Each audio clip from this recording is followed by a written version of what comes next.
Swire Shipping servicing Samoa for over 50 years, enriching lives and connecting Samoa to the world.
You got that smile, oh, it lightens up the street for a mile. 'Cause being down doesn't suit your style.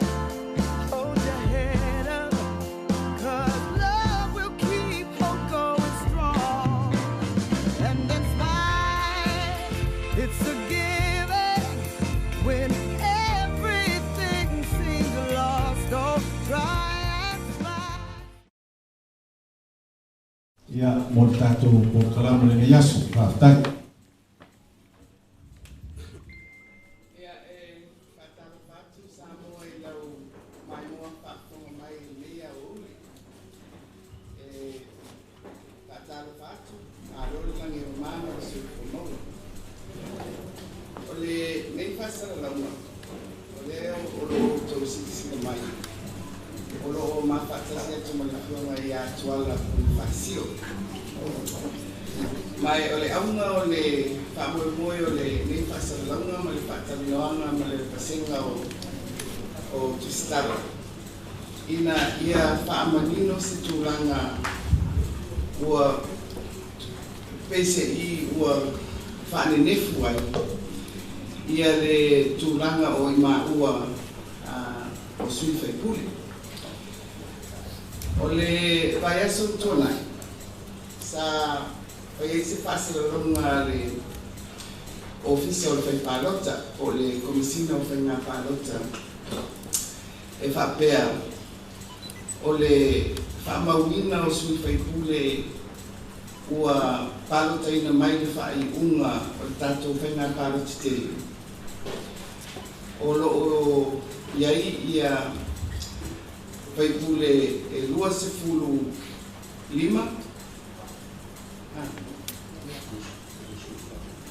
2.5 ale vaenga whaupu whai o le whātua I le tua Samoa o tasi 2.5 Whaipule ale HRPP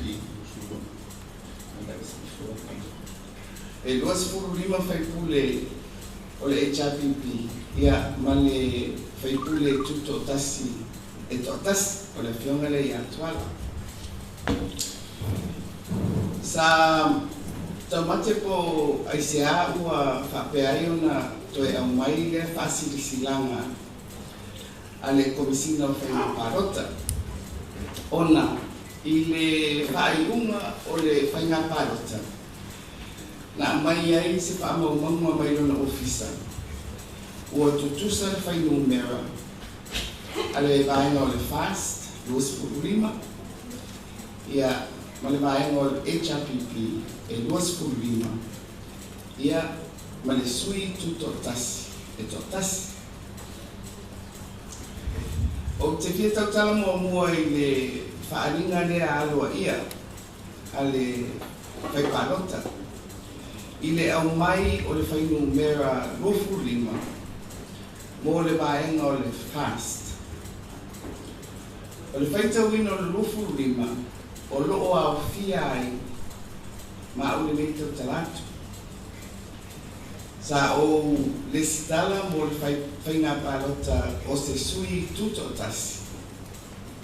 Ai ina ua whakta ape le parimeni. Whapena o na avea iloa o masui aloa ia o le whaktotoe le tosa mo tasi. Ma ua whapena o na whaitauina ia i le whai unga o le whainga palota, i le whasa lau mai, ua 25 no 4 o le fast. Ai petai, ua whate ia i mātou, o māua, ia malmaenga whauwhai, ina ua mai lea whasirisilanga ele o fisa o le whainga palota le whaiaso tuana i whapea. Ua 25 le fast. O le mea rea i lau whawhunfonga mai Samoa, talo whae i le mea o tupu. I le ngā ruenga ma le tiute o le komisina o whainga palota. Ua whapea o na ese a ia na whaaringa e whai mai i lea taimi ma lea taimi. Mai ua whapsiringi ai o le ale winga o lana whasirisilanga lea tarua ine e whapea mai e 25 sui o le fast 25 sui o le HRPP ia mo le sui tuto tasi e to tasi o la matou tau mate i le mea o lo tau mawhai i ai whaaringa muli lea ale komisina o whainga paleta. E tau mai, o lo o maua lunga le whainu mera ale HRPP. O le mea mua na e au o na tātou malama ki ai. I whesui ia inga o whaamatalanga o lo o au mai e le komisina o whainga paleta. Ma le lea me tonu o nā whainga. Ua toe whefo ia i ana whaaringa. Ua uma o na whai, ina ua maea le whainga pārota, ma le whaitaunga alua ia o le tātou pārota. 25 le fast, 25 le HRPP. Tasi le whaipule tutu tasi. Ia, o le mea mua na o au, na whaitauina i le whainu mera 25 ina ua iku mai le whaitaunga aloa ia le tātou pārota mō le waenga whai le fast. E poe lau si le fia le tātou tunu i le vai asu na tuanai. E whapenao na fio mai e tuala ma ua apea ma sui aloa ia o le waenga whai. O lona winga, ua 21 le whainu mera mauti noa al tātou waenga whai.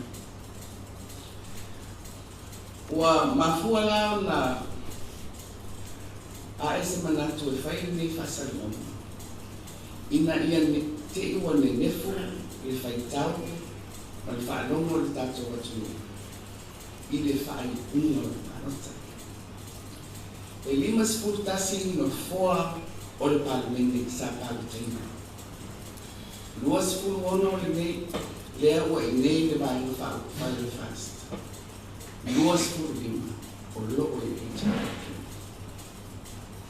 Ia on whate ia uma fo i leo tātou i le pōle sufua le vai aso tuanai. I whasara launga, i leisi fo i whasara launga. Ale komisina o whainga palota e whapea mai.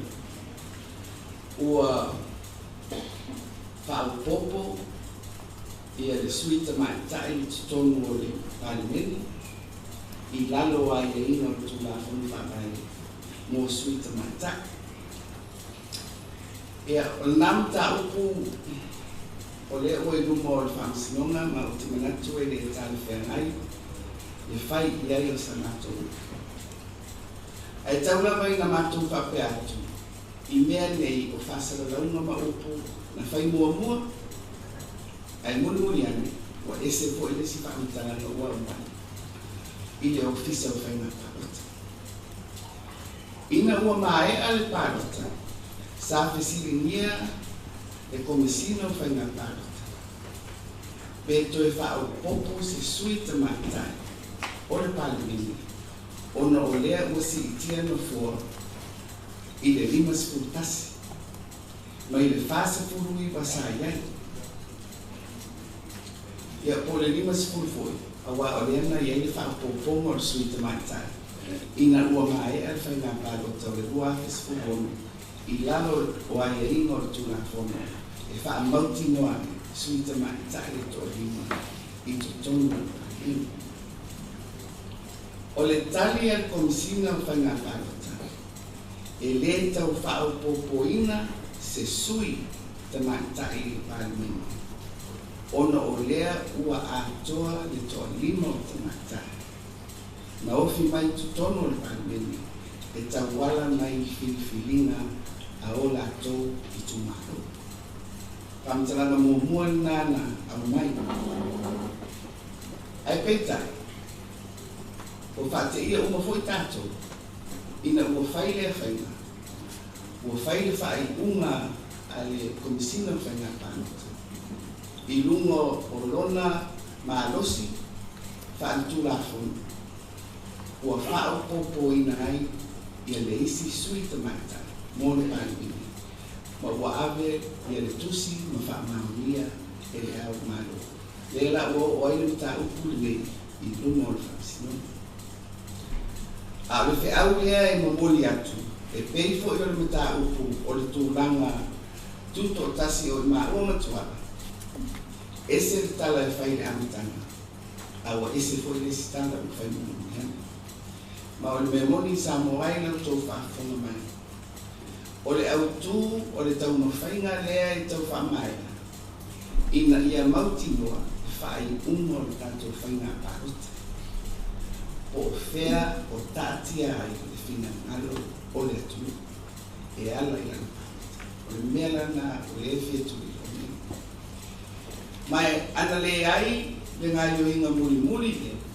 O le whaau popo o le isi sui tamatai i lunga lava o le maalosi. Ua la ngona le komisina o whainga palota o le ua ia mau. Se manu, ua tātia mai le whai unga o le palota i lona tātiana ua mai a. Lua sifuru onu, le tātou vaenga whau whainga. Lua sifuru lima, le HRPP, o lona winga. Numera silia le vaenga whau whai o le whātua toa i le atua sa mo utasi. Ma o le vaenga fo i le e au le whātu wai le mako fo. Ia, sa moai ua manatu o le leile abatu o le whaamanga o mea o lo tutuka. Na mai mua ua uma le mta upu e toi ese fo i lesi whaamitalanga o whainga. Ona tupu ai lea o le masalusalo.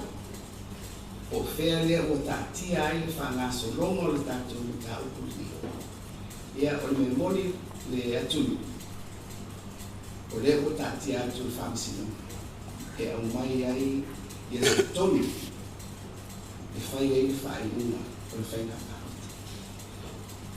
Ua le whai ai loutou finangalo e ala i loutou parota. A ua whafolinga mai. O le la whai e le tūna whonu. Ona o nisi o ngā ioenga ua whai e le komisina o whainga parota. E mawalunga le whaamoi moi. Ma o le whiau lama lea e watu pēa i le tātou atunu. Tātou tatitonu. O lo tu rai mai i le whaamsinonga. E puia i tātou uma. Ia tātou ai ati tau. Ia maala e tau ono uia.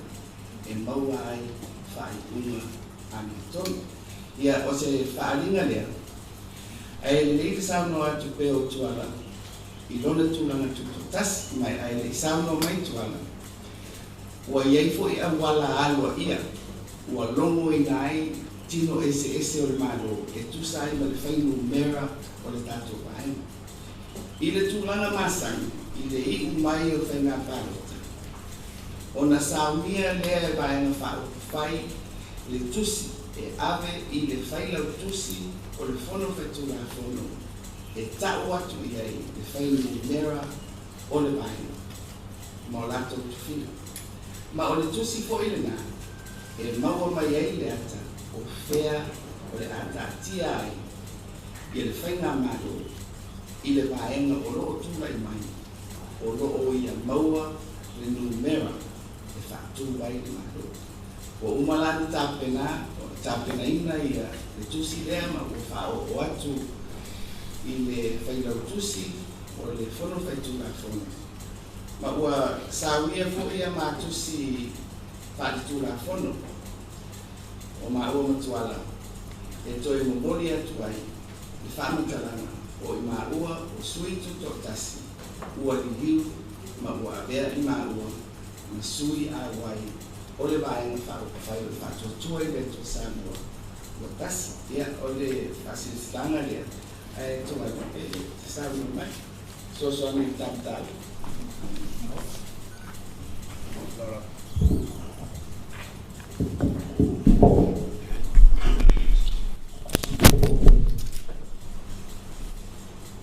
Saunoai lau ki o sa whakito.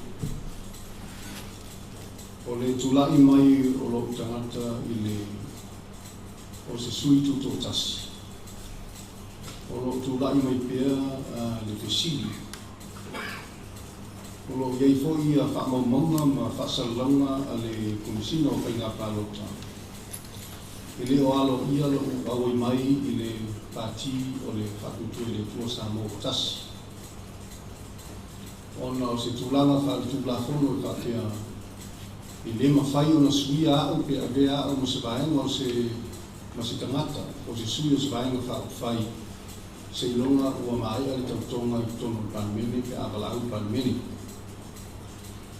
Ia, tautonu o se tūlanga o lo iai le lea whaasalulaunga o se tūlanga E le moni mai e le o se tulanga foi I tauna avea ma mea se tiarai le whaafonga le atunu ia pe whaaseina I fo nisi o le tala lo whaapena ma whaasalawina.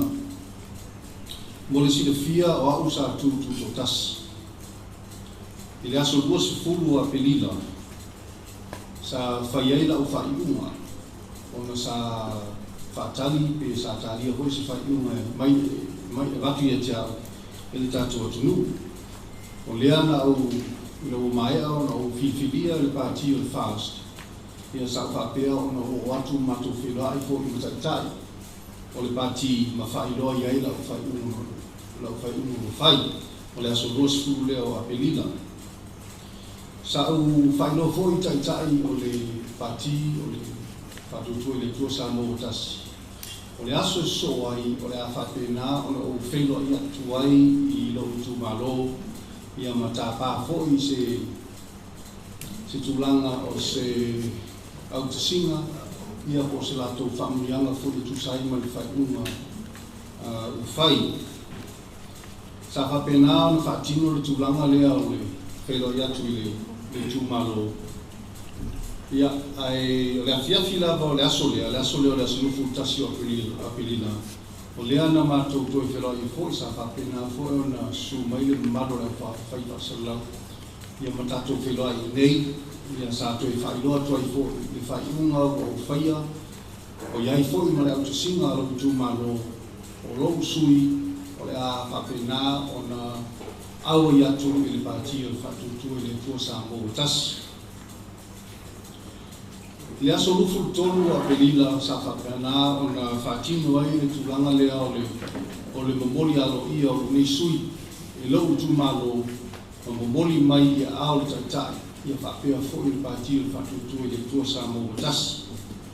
Lea sa whaatino uma e a tūlanga pe o na moli mawina I tū maanga whaaleanginu ia sa whapea o na whaatino sa awa mi uma lava lo tu malo ia ma whapena o na moli atua o le whatutu I le tua o tasi, Samoa o tasi. Ua mai a whoi o na tongi lau tupe hoi le avea ia o sui.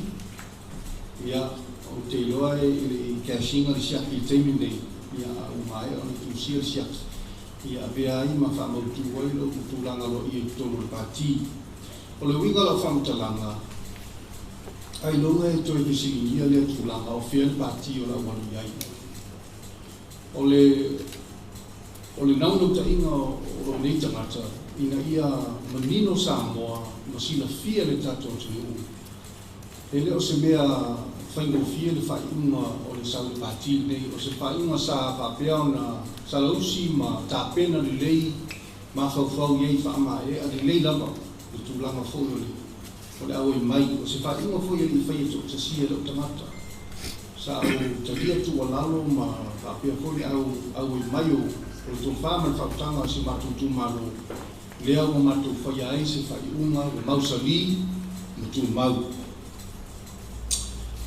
o le tūlanga leo ia a tūlai mai pēr nei whasi ia sa tau whai fo ia whionga ia whiope e se tūlanga i nei a whaamalie ai lea whasi ia wa uman tā pena uma tūlanga o le whatinonga o lo sau le fast ia a le fo o iei li sta penanga pia no tā ua o lea o iei le tau tinonga wharitula fono o se statutory declaration ia o se tautonga le lalo tula fono ia whaamulino mai mea uma e iai lale talitununga o i o le a whaamali e uma i mana oma le tula fono le alo o mai pea e le i komsina e whaapea e le o alo ia lo tuto lo tangata e a vea ma se sui o le fast o lo tuto tasi pea se longo whaila o lau tautonga ia o le winga la nao se whaamatalanga ina ia whailoa lo ia o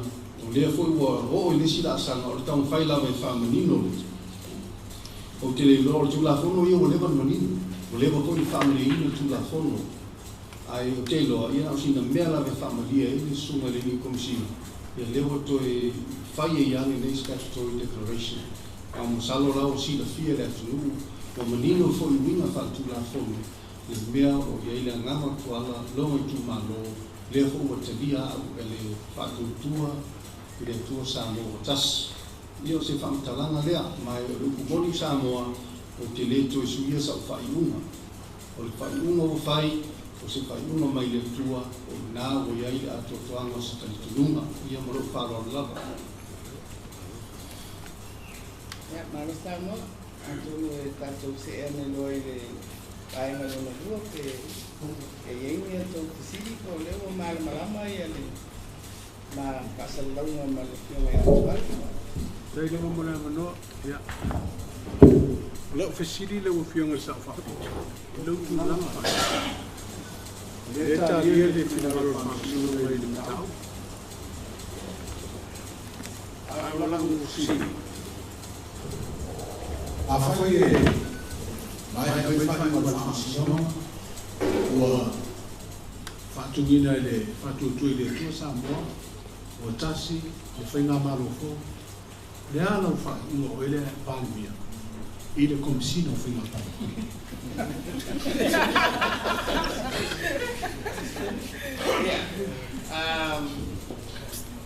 Ore mea ia, e tauanga whamauina ia ala o Samaria ia whakatuena. Mai oile ua tele ia nofoaina e le isi swinga o le mahalo mai e pe o le mea nā le ua mai tauina le pe ua le fia o ese tanaka e o foi le fai o le pesenga o fai ku a ua tangia mai pois sa tamusu po ile fa pe masalomia ia la ufa nga wae a ono te mi fa pe se ta ua ole tofi mani tiute ro ia ia la toni ro to ba bena ia tofi nga ne ole ufa nga ngalo le komisina fa nga parota le lo ia si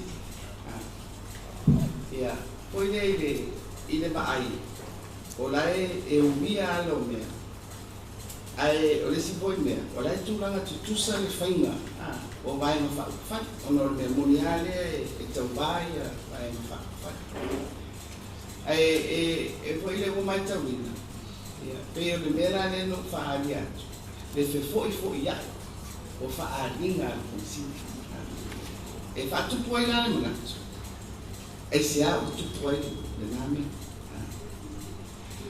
mai e le o se mea le mai foi le i le vainga foi le tele i le whainga renga al manu o le tino lea e whaamo e moe i ai so se whainga manu o lima ma vai ia o le ngā renga whanga o lona winga e mo mia tangata e au nga i le manu ai leo se vainga whao ka whai o le iai le matu lango pera ia au te doa o le i lo pai atu e leo se ele o se mea o manino ia whainga i o whai mai o te i maua ato to mo fo ia ni whailo i ngā le komisina o whainga parota ma lauto pasenga o te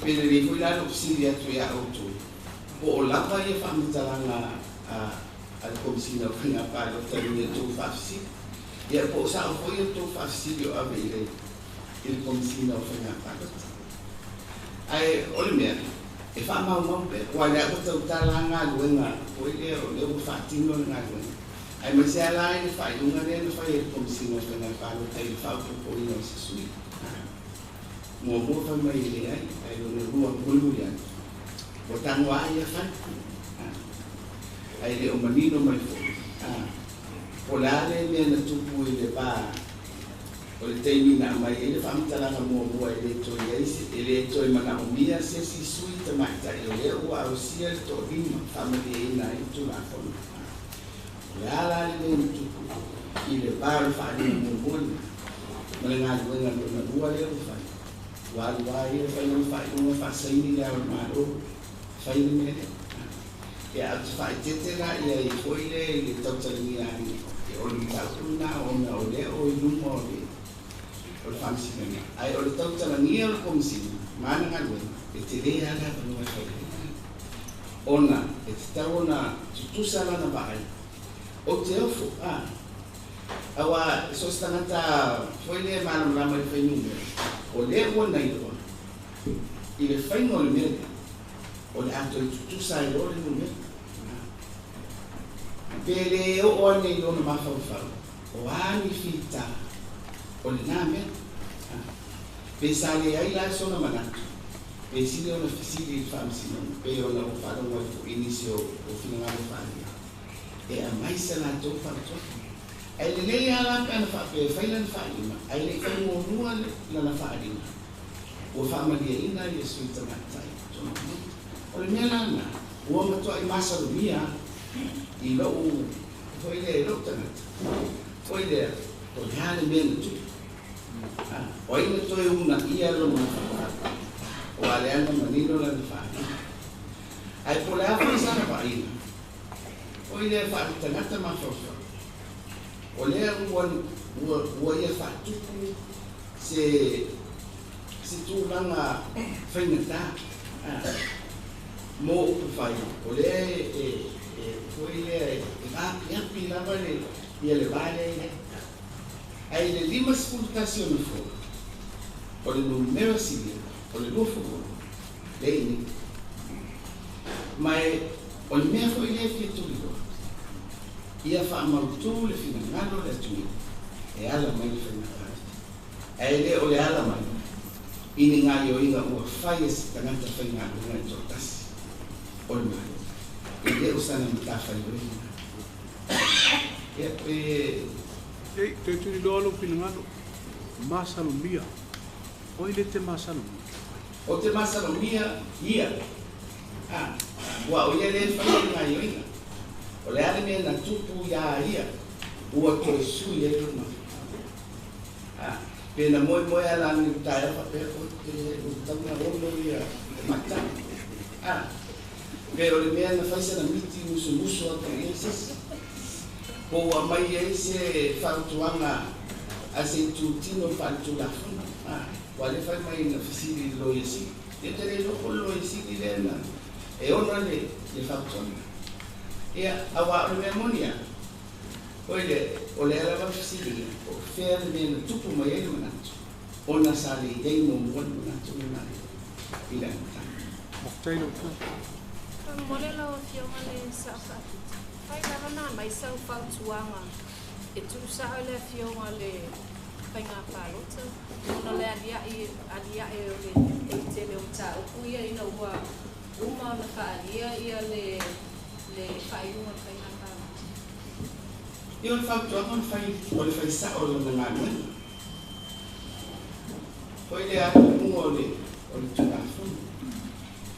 Mai e porque il mena le tulanga tuto tasio ma o matua o ale sina sanga le ai misala mena faitawa ile faitawa fa ile no fulima alfas o no o la na ye no ma fo o ale o ile fa no ma so o te ya pues o le bulana pela mo ala ni papel o le ai o sela me ni pe mundo o le mele tu como ai pe a fale tonu ia se me tu la fono pe na parte le foi si le fia me ia tu ala le sata wasa mai foi lo ne ia da mo e ana ba ai e tamo e le pe na parte le na ia ya mata le na ia ano an pai ano. Ia o le ala tau e sasi tu la funa e ua tusi mai manatu whapito tu la funa le la wa fia i stanata i ai whai mai le tari ale whai pa ale komisina o le uku pa pari o le ua o se oversight o overlooked o le se me ua pasi e lan vai te le rola o le alto ina mele tuku foi to pasi lan vai o le mena le ua matan pea na va e tanata i nga awa ele o se tari le o le fai mai oi mali o se e mala pe ele yo e ta mai ale o ele lan vai o fai na ta ua i ale o kole o le fai na e fa alia i fina na e fa vai ai fina ma lo e ele se me fatala le ai o mele o fatupu i o fatupu le fatu o ali o fatu noma o na al consili mai ele o se me o fatu e va ai itana i fai esse o fai le tai maleta mai winga e winga la le winga fa au memoria e fa au a kalata fa nga lo malo nga lue no tuka fona e au ona yaila no an ia tutusa le avano e o lo tauva i le fa ma pui kulia o la tuka o ma toa ile pui kulia o ma toa ya o le au fa lo fina nga la negocia so fa mai le a la negocia so fa mai le ale no mo fo la tu ma o le fa au il komisina fa na fa wai u fa e una ala tu was fu bono tu maloi was fu lima lai e mai le aveni fa mitalanga astamata fa na benarma e ferro e tu uai le mele un mon fa una o le amo tonu mali ia le fai mai da tu fai sui Ala sin mon morena o fionga sa whakita. Ia peon sila fia o lewa o whai lo fo iaia tu finga le fonga te talai mani sui fonga te talai le vaina whai a le HIPP e uia lo talia pea ia le whai uma whamasino o le ase fina ngano whātua i le tua Samoa watasi. Te o whai koe ni o te otopinga i le whangawhetalai, ma sui whangawhetalai. O le mea ane o le whaitau o whaangua le pupore. O le mea i, atonu le lava i le tāpupie i a la kuta. Ai le topi ngā mani. A umane mātou, tonu umane mātou taran e whare ki topi. Ia na rongo atu koi e? O kia ngata. Whaktai rongo manino, mai lea. Ia ni sumata o kuto i le kosama manino. Ua ke pela fionga i atuala. Tani ngā koe la tunu e tu sai matu ramo ta ati e tu ta o koe. Le ni taimi. Lewa manino mai koe ia rau sau maunga le tu ramo koe lea ki awalo whaki o le. O tari susu ia i le o pino ngāko le. O le komisina. A awalo wa ilo fionga ai le suia lava ngā pina ngālo le.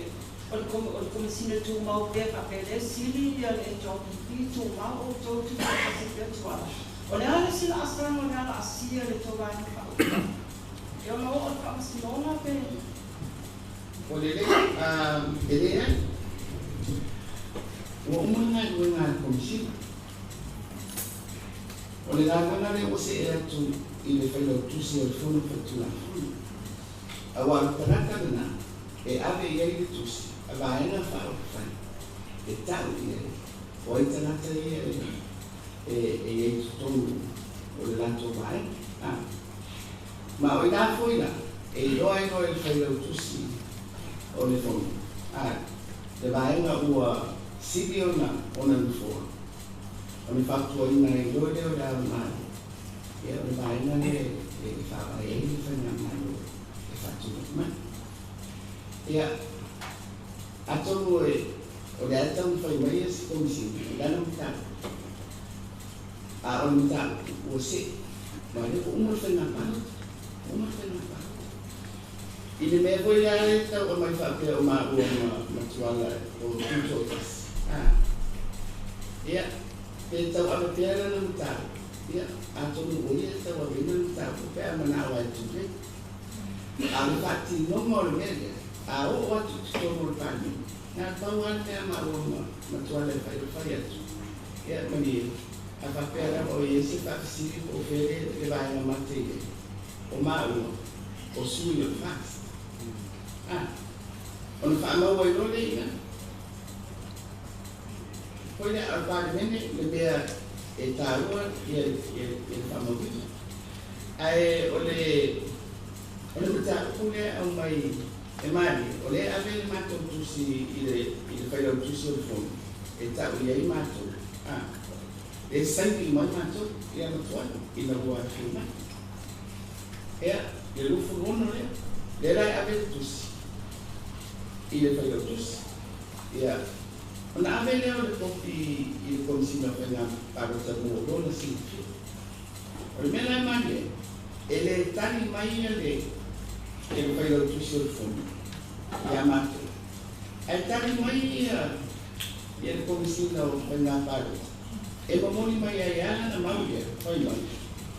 E le mawhai ona o le tau maa ua o sui o le whasi.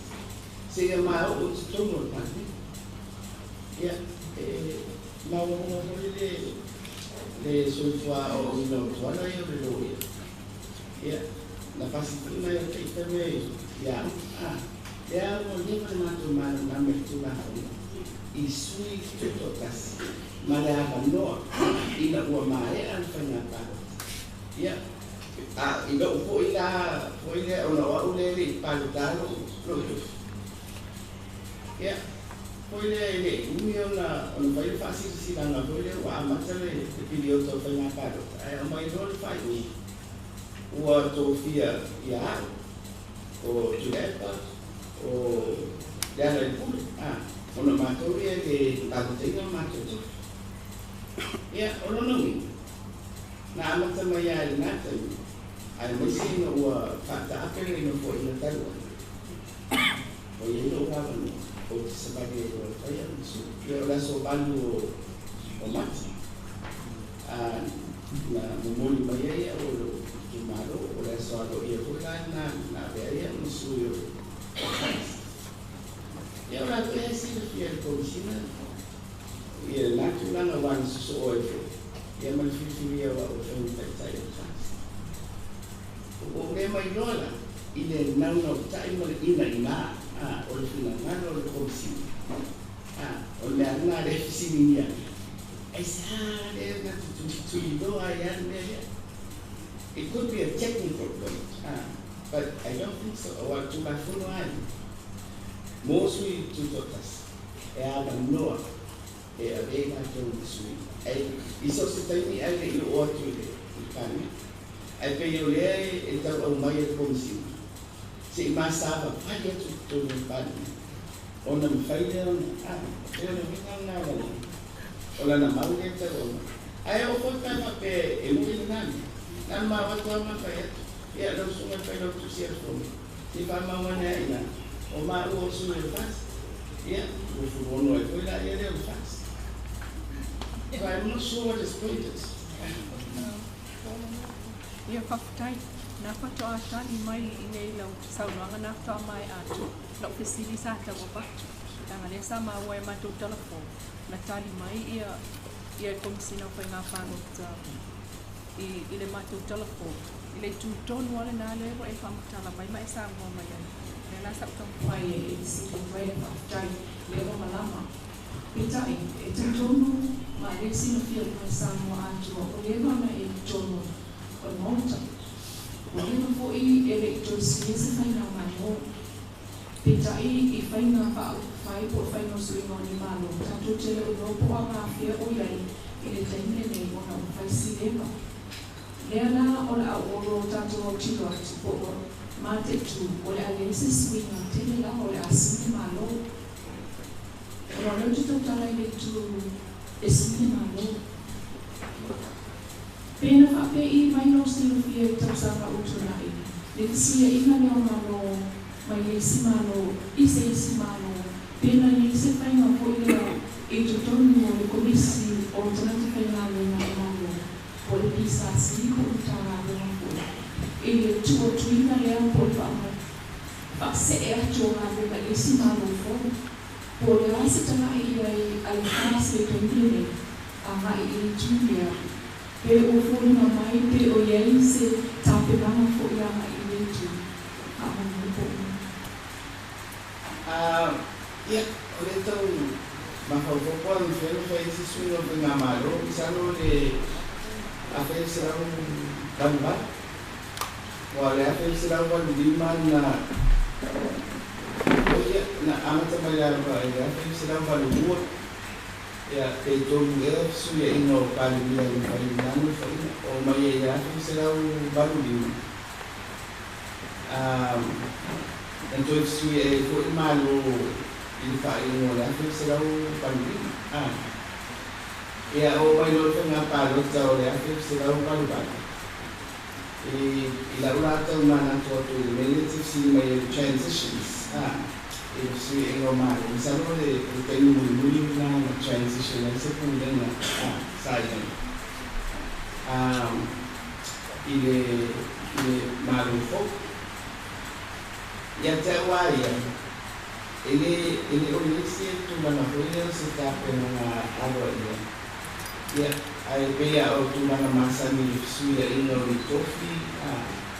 Ia, e o tuata no mai e o lo whaamu mai. Ia, o e la o lo whaamu. O le o whainga runga.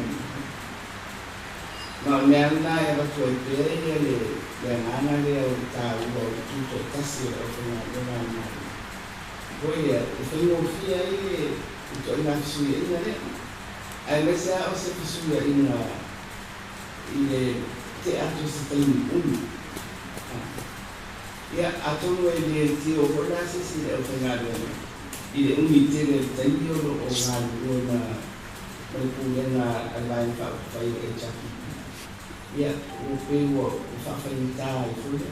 Whai o le se mo whai pule o whainita ko I ala to I o manatu e ese no se whai ina ale whainga. Ia ai peu o masani foi o whainga I tula whanga whenga I pia me le pune. Mai oe atonu o se mea ao na oe le whasauni me le mato. Oe e se si makutano ia. Makutano ia lo whamuli maro ia o whangamena. Ai maro mai e la whakamunu. Oe le maua le o whangamena mano. Le la tusi. Leo kua asi atu ia se pune no fo. Ia o le la tusi. Ia o le leo o whamtala. O whirime o iei maro o iei. Il lo fo le tanga ia ai atun ia mo tato uma o tato le masani il tengo sfida o no o umite ia ai le pape e ale de le masana e le fanya ano nenda talu fa fatti noi fino a ora tu tu la fono wai ia to fina mamta fa yo ese e fai lo pasena o e palota ina ia ala o fena na lo to fina te la o fiole sa fa pito e ta u fa no tu le ta ku le kom sino fa nga palota in ta ku mai pe ona e sa mo ai e tu sa yo fa unga mal susu ya yo o fa unha pe tu na mai o le siri lai tu na to a fa e tu ma we pe le fa ti no ino ti tu fa nga pa o le ofisa fa nga pa lo tai mi se ko mi sina I ta una tu to atasi pele o lo te mi ta we un fa ma vai ia awa ata o ia fa ma vai o le fifinga na tana ai a fa ia tu ese fa I o le tu ia o le mea to mai a whapea o le awa o le mehoia ia tea a whapea mai whai unga whamsinonga e le tutusa ma le ngālinga le na whai e le whai I parot a komisi o le mea to tonu whama tai lo fio Sato Blangi Vai quella troppo samo, io che trovo una musica che io quelle sape la fare mai. Tu sai quella del nato a quale sabattina dai fai tu le tue sanno cosas. Io trovo che a me non sabattina, la se sono buona non più tutta sia, ma è non buona mai tutto samo.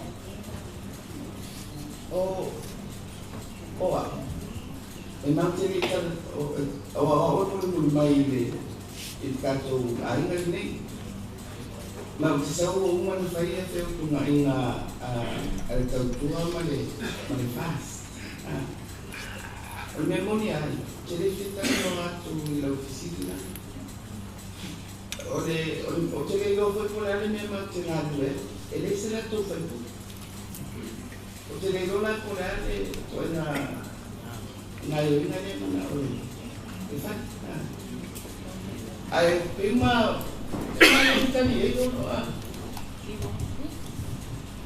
ya taxi yo no ta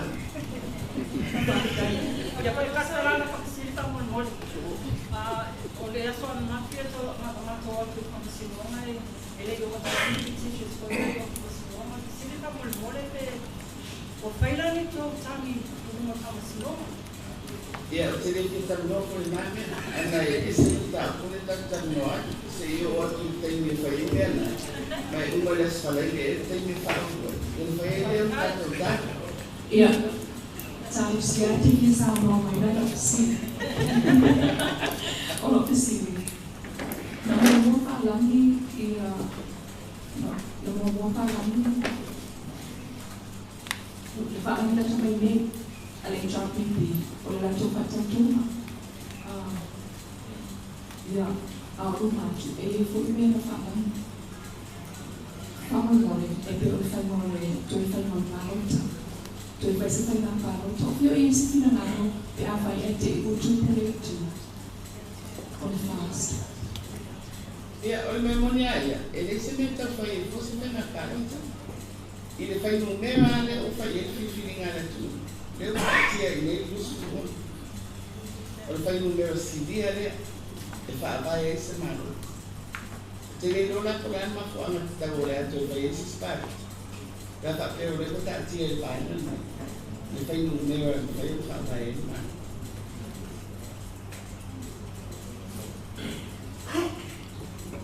Yeah, well, you see. Yeah, Ya, salo lewa.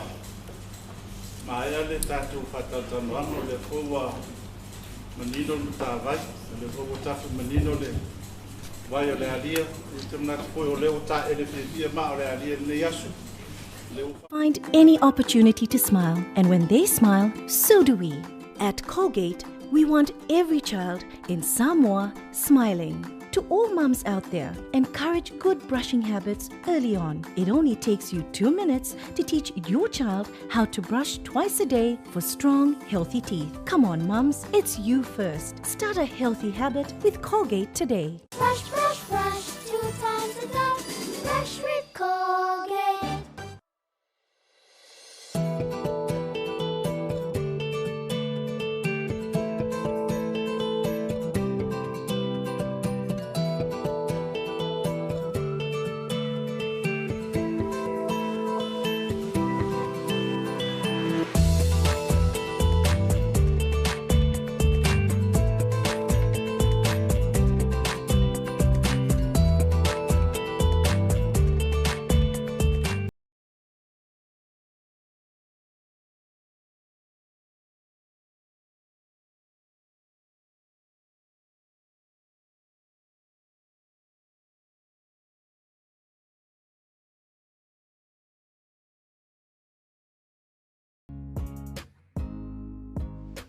Island Sun? Yeah. Island Sun, Samoa's favorite rice.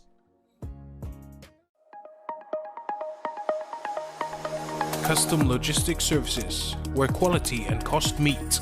Your freight for air and sea, anywhere around the world. Call us now on 21286.